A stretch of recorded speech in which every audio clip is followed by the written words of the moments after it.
तुम्ही वाटोळं करता ना मराठ्यांचं तुमच्या राजकीय स्वार्थासाठी. केलंच ना शिंदे साहेब तुम्ही तेच.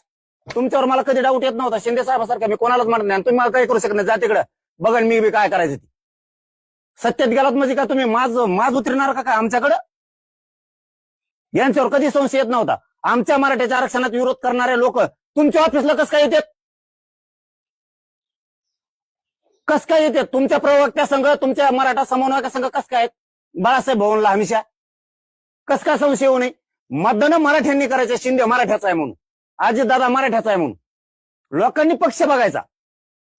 आपले मराठ्यांचे अजितदादा, आपल्या मराठ्यांचे शिंदे साहेब. मतदान करायचं. आणि तुमचा प्रवक्ता मराठा सेवक मराठ्यांच्या विरोधात आंदोलन करणारे तुमच्या ऑफिसला कसं काय भेटायचं हमेशाच? म्हणजे शिंदे साहेब तुम्ही डबल गेम खेळता का आमच्या संघ? जे की कोण ओबीसीच्या समरिता आमच्या उरावर सोडिता आणि मतदान तर आमचं पाहिजे. आम्ही निवडून आणतो तुमच्या आमदार मंत्री. शिंदे साहेब तुमच्यावर इतका कधीच तळतळलेला नाही मी. जीवाची आग होती आमची इथं. मला रात्रंदिवस रक्त जाळं लागतं माझ्या मराठ्याच्या लेकरासाठी. मराठ्याचं वाटलं तुला तुमचा धोळा वाजायला मराठ्याला वेळच लागणार नाहीये.